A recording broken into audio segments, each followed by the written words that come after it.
Type in hydrogen bomb year. Just type in hydrogen bomb year. Okay. So if you type in hydrogen, can you zoom in that? I just want to read that right there. The U.S. tested the first full-scale thermonuclear device on November 1st of 1952. Mm-hmm. The result was an explosion that was equivalent to one produced by more than 10 million tons of TNT. Mm-hmm. This was approximately 700 times the power of the uranium bomb dropped in Hiroshima. Stephen, 700. So here's what I'm trying to find out. Mm-hmm. The time span from August 6th, Hiroshima, August 9th, Nagasaki, Invention Secrecy Act of 1951, mm-hmm. 52 becomes in, then November 1st, we have the hydrogen bomb, November 4th is the election. Is the reason why they put the Invention Secrecy Act a noble cause, or was it the fact that people of big industries were afraid that maybe they're about to lose some of their control and business that they have? Because there's a part of it that could be like, no, it was noble. We were worried. We wanted to make sure that certain things wouldn't be available to other people, because if they did, what if out there in the free marketplace somebody explodes and messes with this uranium, and then all of a sudden we lose we lose our country, we lose all this stuff. How much do you think was noble? How much of you think it was, hey, you passed this bill, we'll make you the vice president, we can do this? What do you think happened there? I think it's both. I think for certain there are certain valid national security secrets that are technological that should be kept that way, and I don't have a grievance with that. What's terrible is when there are corrupting influences from financial and corporate sectors that then it's the tail wagging the dog of the government of we the people. Right? And, so my great whatever grandfather was the first prisoner of war in the American Revolution. And, my family, my dad was hand-to-hand combat in World War II in the Pacific. We look at this. I mean, the people I work with who are special forces and military, and they look at this and they go, well, if you have a corrupting influence and you have that kind of state power, then you can get into trouble if there isn't proper oversight.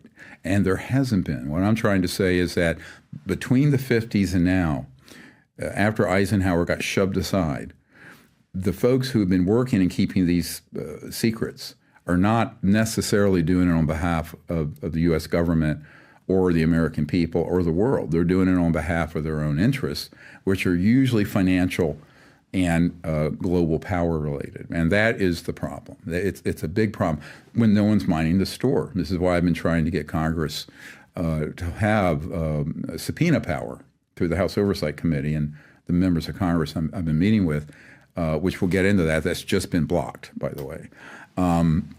Because without that, you really have a Frankenstein we created in secrecy that Eisenhower warned us about that's really gone crazy. So yes, there are some valid national security secrets that would be covered by that. But on the other hand, it's like your grandmother's skirt. It hides everything, right? And they can hoover up totally legitimate technologies that, for example, you could have an electric car but not have 900 pounds of lithium-ion batteries. You'd have a battery about this big, and it would start up a electromagnetic generator pulling energy out of, we can talk about this, what's called the quantum vacuum or zero-point energy field, and you'd never have to plug the thing in, right? So that was in there at that time? That existed in 1920s. Nikola Tesla had one, and we've documented this. Now remember, when Nikola Tesla died in 1943, the FBI went in and seized, I think it was 40-some trunks, or no, it was 20-some trunks of secret papers. And I have a group that's thinking of suing for those. But those... Who still has that? The U.S. government has that, or the military-industrial complex has that? This is a good question. Because where does this stuff go once it gets hoovered up under the Secrecy Act? And this is a big problem, because you would think, let's make this real for people, right? So back going 1993 is 31 years. I was asked as a young doctor to come up and brief the director of the CIA for Bill Clinton, and R. James Woolsey. And it's because he and the president had started looking into this issue, the whole UFO issue, all of it.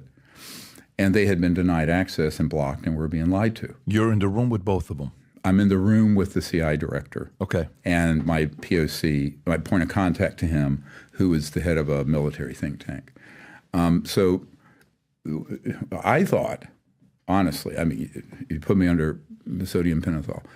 I thought it was a ruse to pick my brain because I had these aerospace connections in my family. I had all this information, and that it was just counterintelligence trying to figure out what I knew. No, it turned out the CI director was completely blocked. The president had been blocked. And then I found out recently Clinton was threatened. And I have a document that also establishes that from someone who was with him, where he admitted that he was personally threatened if he looked into this much further. And so I think this, was my coming of age. To be honest with you, I was always interested in UFO and ET issue. I'd had sightings when I was younger. Had a family member who designed a thing that landed on the moon with Neil Armstrong. And yes, we did go. They just didn't tell us everything that happened.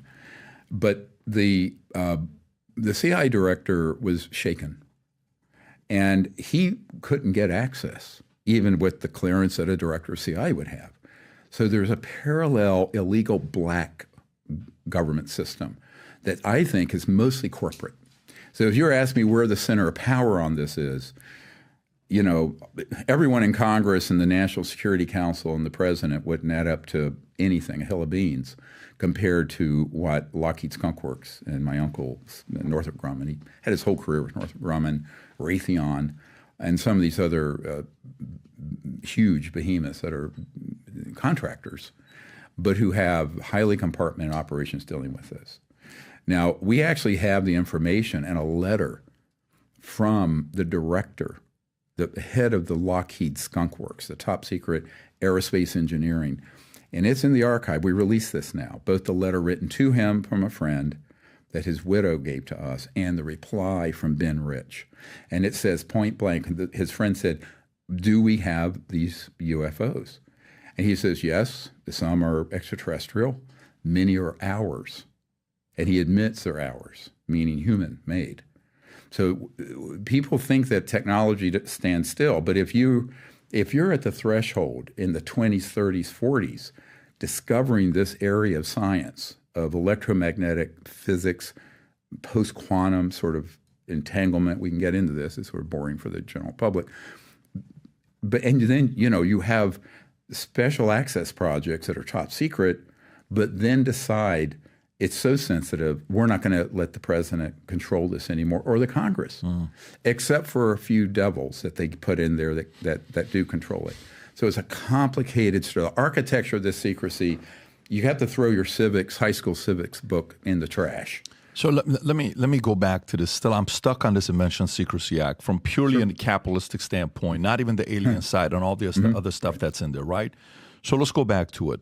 So enough energy to, 0 point energy, which we'll get into. Okay, great. And that's Nikola Tesla and what happened to him. And they came and they took the files, God knows how many boxes, and they went to Trump's uncle, Fred Trump's brother, John. They go to him. Hey, is this anything that's a threat if it's leaked to the public? No, nothing to worry about. Great. They still end up keeping it anyways, right?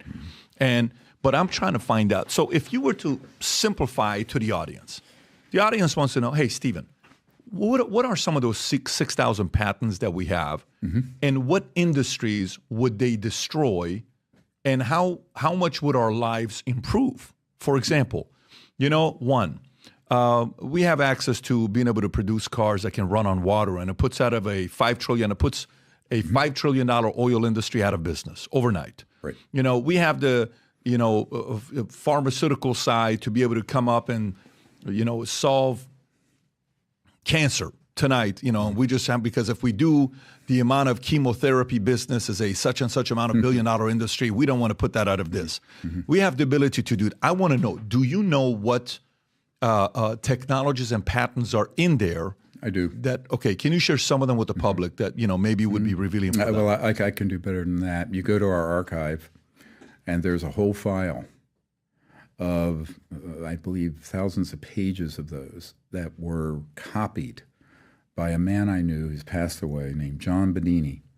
And there was a CIA officer who had approached me, but previously had approached him and took him, and it's called the Segeki files, S-E-G-E-K-I, Sajaki. And he was a CIA officer who allowed Mr. Bedini to go into a... Bedini or Benini? Bedini, B-E-D-I-N-I. Got it. John Bedini. And he's passed away but a couple years ago. But this CIA officer, Sajaki, he let him go into a facility where they had confiscated these sort of inventions over many decades. And they had the patents in file cabinets. And he told John Bedini, he said, he was trying to recruit him into the agency in a covert program dealing with technologies, because the guy was a genius with electromagnetic engineering, Bedini was. And he let him for 24 hours copy anything he wanted. And so he went and he did. But the CIA officer, Sajaki, eventually was told, no, I'm not going to join your operation. But Bedini had kept a copy of those files, which members of my team digitized. So the CIA officer didn't know that he took those files? He didn't know he kept a copy. He thought he got them all back. And now we've released them. They were in an encrypted CD, I believe. And the encryption's been removed, and people can go in there. Now that was the tip of the iceberg, because this was a huge facility. It's like the end of the movie where Steven Spielberg, the Raiders of the Lost Ark, when they're rolling the thing into this big warehouse top. Where was this facility? It was in the upper Midwest, is what I've been asked just to say, in an old schoolhouse facility that was cordoned off and looked like nothing important. So you know where it's at, but just you're not able to say. Yep. Okay. I do know where it is. Got it. And would it be a place that the average person walks by every day and they have no clue what it is? They'd have no idea. And is there protection, like hardcore secret, protection around it that you can't see, or are there people